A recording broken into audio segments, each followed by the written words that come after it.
Hello বন্ধুরা, তোমরা সবাই কেমন আছো? আশা করি ভালো আছো, সুস্থ আছো। তো আমিও ভালো আছি। মৌসুমি অফিসিয়াল চ্যানেলে তোমাদের সবাইকে স্বাগত জানিয়ে আজকে চলে এলাম রান্না শেয়ার করতে। তো চলো, প্রথমে দেখাই, ভাত হয়ে গেছে, ভাতটা গুঁড়ো করে দিয়েছি। আর এখানে কড়া বসিয়েছি, কড়াতে তেল দিয়েছি। তেলটা গরম হয়ে গেছে। যেহেতু আমরা সাদা তেলে রান্না করছি, মানে দুটো তেলেই রান্না করি, যখন যে তেল থাকে সেই তেলেই রান্না করি। তো দেখো, আজকে রান্না হবে ওই যে জ্যান্ত মাছ নিয়ে এসেছে, একটা রুই মাছ, আলু দিয়ে ঝোল হবে। আর এখানে চিংড়ি মাছ দেখো, নুন হলুদ মাখিয়ে রেখেছি। চিংড়ি মাছ দিয়ে একটা লাউ শাক, আলু, বেগুন টেগুন দিয়ে একটা চচ্চড়ি হবে। আর এই যে মাছের জন্য আলু কেটে নিয়েছি। আর এখানে মশলা করে নিয়েছি দুটো তরকারির জন্য। আদা বেটে নিয়েছি, জিরে বেটে নিয়েছি, পেঁয়াজ কুচে নিয়েছি, কটা কাঁচা লঙ্কা, একটা টমেটো। তো চলো, কড়াটা গরম হয়ে গেছে। আর এখন আমি মাছগুলো দিয়ে ভালো করে ভেজে নেব।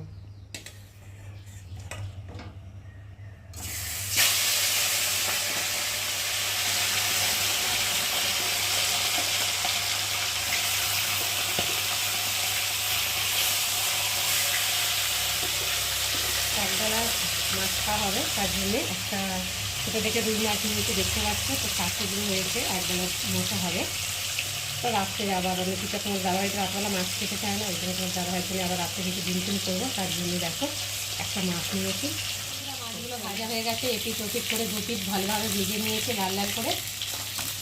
এখন মাথাটাকে আমি তুলে নিলাম আগে। তো জ্যান্ত মাছ তো মানে ভাজার পরে দেখো মাছটা কেমন ছোটো হয়ে যায়। জ্যান্ত মাছের নিয়মই এরকম। তো দেখো ভেজে নিয়েছি। আর এখন ওই তেল আছে, ওই তেলের মধ্যেই চিংড়িগুলোকে ভালো করে ভেজে নেব। যেহেতু চিংড়ির জল আছে, ওই জন্য খুন্তিতে একটু উঠিয়ে উঠিয়ে নেব।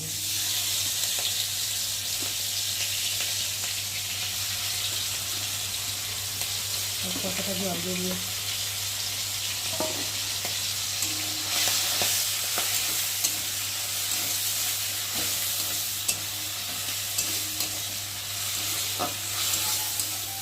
আর এখন চিংড়ি মাছগুলো একটু ভালো করে ভেজে নেব। চিংড়ি মাছগুলো লাল লাল করে ভেজে নিয়েছি। আর এখন আমি চিংড়ি মাছগুলোকে একটা পাত্র করে তুলে নেব। দেখো কত সুন্দর ভাজা হয়েছে, যেন মচমচ করছে। আর গরম ভাতের সাথে খেতে যা লাগবে না। আর চিংড়ি মাছ ভাজা তুলে নিয়েছি, আর একটু তেল দিয়েছি। তেলটা গরম হয়ে গেছে, এখন আমি ফোড়নে দেবো কালো জিরে ফোড়ন, আর দেবো তেজপাতা দিয়ে ফোড়নটা একটু ভালো করে ভেজে নেব। এখন দিয়ে দেবো একটু পেঁয়াজ কুচি।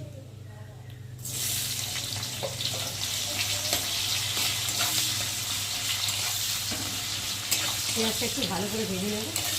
দেখো পেঁয়াজটা ভাজা ভাজা হয়ে গেছে। আর এখন আমি কেটে রাখা সবজিগুলোকে দিয়ে আগে ভালো করে ভেজে নেব। একটু নেড়ে দেবো যতক্ষণ না সবজি লাল লাল মতো ভাজা হচ্ছে, ততক্ষণ আমি সবজিটাকে একটু ভালো করে ভেজে নেব। দেখো আলু বেগুনগুলো ভালোভাবে ভাজা হয়ে গেছে। আর এখন আমি স্বাদ অনুযায়ী নুন দেব, হলুদ গুঁড়ো, কটা কাঁচা লঙ্কা, আদা বাটা, জিরে বাটা দিয়ে মশলাটা ভালোভাবে কষিয়ে নেব।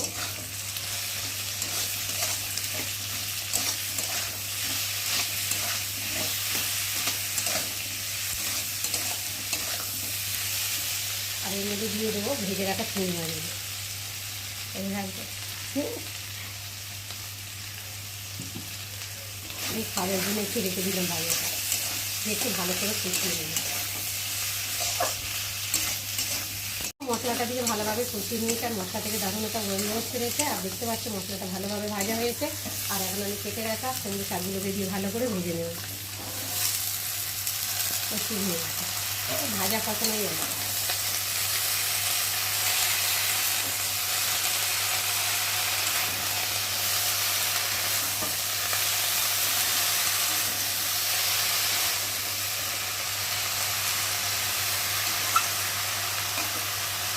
একটু ঢাকা দিয়ে ভালো করে একটু কষিয়ে নেব।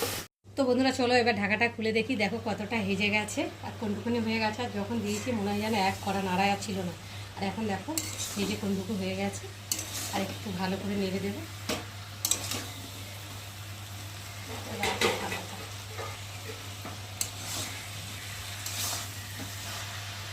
জল রয়েছে অল্প অল্প, জলটা যতক্ষণ না শুকাবে, কষানো ভাব হবে, ততক্ষণ কষিয়েই যাবে।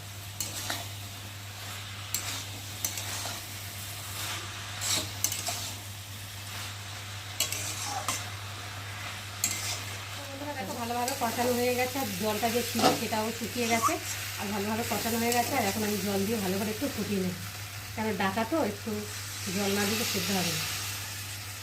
ডাটা অল্পই জল দিলাম।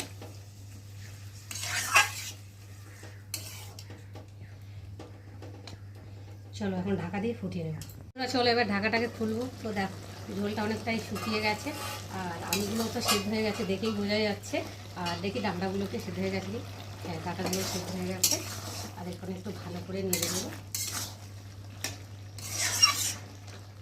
আর একটু চিনি দিয়ে দেবো। চিনি দিলে টেস্টটাও হয় আর খেতেও ভালো লাগে, আর ডাঁটার মধ্যে একটু মিষ্টি মিষ্টি ঢুকলে ডাঁটাটা চেবাতেও ভালো লাগে। তো বন্ধুরা, তোমরা কারা কারা আমার মতো এরকম ডাঁটা চেবাতে ভালোবাসো আমাকে কিন্তু অবশ্যই কমেন্টে জানিও। আমার তো ভীষণ ভালো লাগে যে কোনো ডাঁটা হলে তো আর আমার তো কথাই নেই। চিনিটা দিয়েছি একটু ফুটিয়ে, চিনি দিয়ে একটু ভালো করে নেড়ে চেড়ে নিয়েছি, আর এখন আমি নামিয়ে নেব। চলো ঢেলে নিই।